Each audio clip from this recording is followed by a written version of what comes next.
যতগুলো হুকুম করলাম প্রত্যেকটা অক্ষর অক্ষরে মেনে নিবা। 2 নম্বর ব্যাখ্যা করেন মুফাসসিরিনে কারাম, 2 নম্বর হলো এই দুনিয়ার মানুষ আমি আল্লাহর পক্ষ থেকে যতগুলো বিষয়ে নিষেধ দেওয়া হয়েছে প্রত্যেকটা বিষয় থেকে বিরত থাকার নামে হলো নেক আমল। আল্লাহ বলেন বান্দা মদ খায় না, মদের ধারে কাছে যায় না, কিন্তু মদ খাইতে বান্দার বড় ভালো লাগে। আল্লাহ বলে দুনিয়ায় মদ খাইছ না, কিন্তু যুবক তুমি মদের দরজায় দৌড়াও। মদ খাইলে মহিলাদের সঙ্গে নাচা যায়, হস্তি নষ্টি করা যায়। মদের হোটেলে তুমি দৌড়াও। আমার আল্লাহ বলেন বান্দারে দুনিয়ায় কয় লিটার মদ খাইছে? হয়তো 2 লিটারের উপরে খাইতে পারবে না। মদ খাওয়ার পরে দৌড়ে গিয়া মা ডাকে, আসে না নাই? রাত্রে 1টার সময় গিয়া কয় আম্মা দরজা করলো, আসে না নাই? দৌড়ে গিয়া কয় মা বাদ দিয়ে তাড়াতাড়ি করে বলো খুদা। আল্লাহ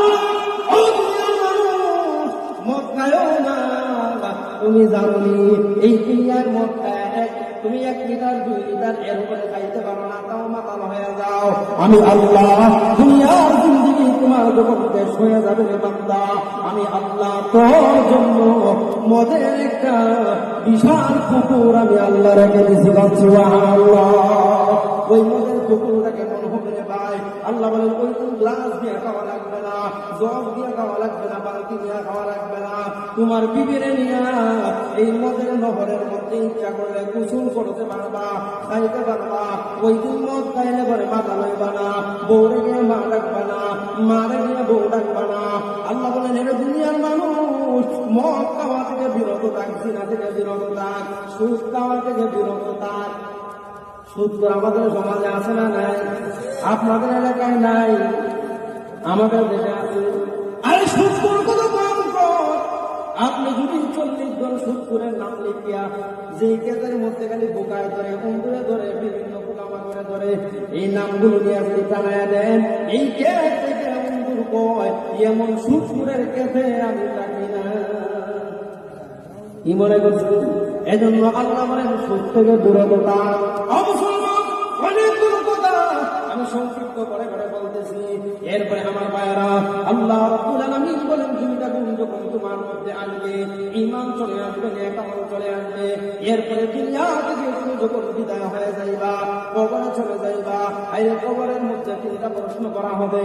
বান্দার মধ্যে যদি 2 গুণ থাকে, ঈমান এবং নেক আমল যদি থাকে, আল্লাহ বলেন বান্দা এমন এক গুণ দিবে, একেবারে কিয়ামতের ময়দান, কিয়ামতের দিন ওই বান্দাকে জাগ্রত করা হবে। আর বান্দা যদি নাপাক হয়ে থাকে, আত্মা যদি নাপাক হয়, ঈমান এবং নেক আমল যদি না থাকে, ওই বান্দা কিয়ামতের দিন কবর থেকে আযাব শুরু হবে। কিয়ামতের দিন বান্দাকে যখন উঠানো হবে, উলঙ্গ অবস্থায় কিয়ামতের ময়দানে উঠবে। কিয়ামতের মাঠ শুরু হয়ে যাবে। প্রতিটা মানুষ ওই দিন উলঙ্গ থাকবে, মাথার মজগুলো গলে গলে জমিনে পড়বে, গান এক এক করে কারো গলা পর্যন্ত হবে, কাহারো কোমর পর্যন্ত, কাহারো হাঁটু পর্যন্ত হবে। মানুষগুলো চিল্লাইতে থাকবে, হাও মাও করতে থাকবে। মা ওই দিন ছেলে চিনবে না, বাবা তার সন্তান চিনবে না, বিবি স্বামীরে চিনবে না, স্বামী তার বিবিরে চিনবে না। এমন অবস্থা হয়ে যাবে, আসরের মাঠে দাঁড়ায় থাকবে, এমন আযাব শুরু হয়ে যাবে।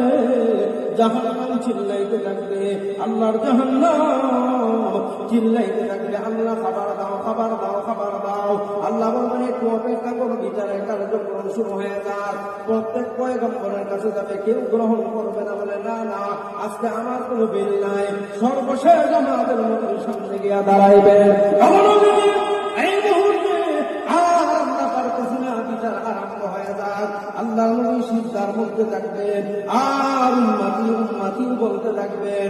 আল্লাহ ওই দিন ডাক দিবে, বন্ধু আজকে তোমার কান্না করার সময় না।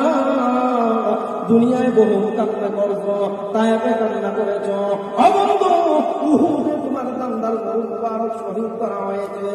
নবীজি আজকে আমরা সকল চাওয়া পাওয়া করে রাখবো। আল্লাহ নবী মাথা উঠাইবে, আল্লাহ বিচার কার্যক্রম শুরু হয়ে যাক। আল্লাহ ওই দিন বিচার আরম্ভ করে দিবেন। একজনকে আল্লাহ ডান হাতে আমলনামা দিবে, আর একজনকে আল্লাহ রাব্বুল আলামিন বাম হাতে আমলনামা দিয়ে দিবেন। ডান হাতে কারা পাবে?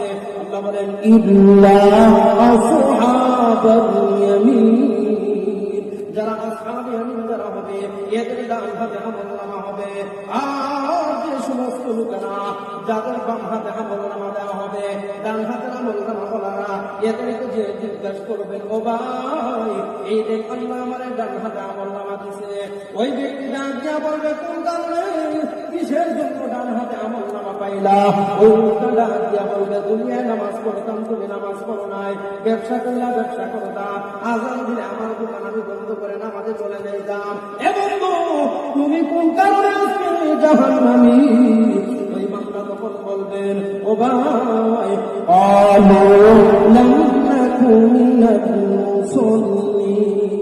দুনিয়ায় তো আমি মুসল্লি ছিলাম না, নামাজ আদায় করতাম না, এজন্য। এরপরে জাহান্নামের আযাব শুরু হয়ে যাবে। একজনকে জাহান্নামে দেওয়া হবে, আরেকজনকে জান্নাতে দেওয়া হবে। জাহান্নামের বান্দাগুলো এদের আযাব তো কেমন হবে? আল্লাহ রাব্বুল আলামিন বলেন, লা ইয়াযুকুনা ফিহা বারদান ওয়ালা শারাবা ইল্লা হামিমান ওয়া গাসসাকা। এদের আযাবটা কেমন হবে রে ভাই? এদেরকে যখন জাহান্নামের ডান্ডা দিকে লাগায়া, শিকল লাগায়া জাহান্নামের ভিতরে নেওয়া হবে।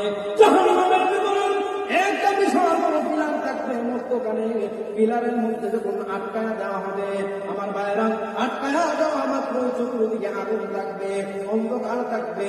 জাহান্নামী বান্দা চিল্লাইবে, আমার বাঁচাও। ওই দিনটি বাঁচালে কেউ থাকবে না, বলে বাঁচাও, কেউ থাকবে না। ওই দিন জাহান্নামী বান্দা চিল্লাইতে থাকবে। ওই দিক দিয়া আল্লাহ রাব্বুল আলামিন ভয়ঙ্কর পানিগুলো ওই জায়গার ভিতরে ঢুকায়া দেওয়া হবে। ওই বান্দা জাহান্নামের ভিতরে জ্বলতে থাকবে কতদিন, যার গুনাহ যে পরিমাণে সে জ্বলবে।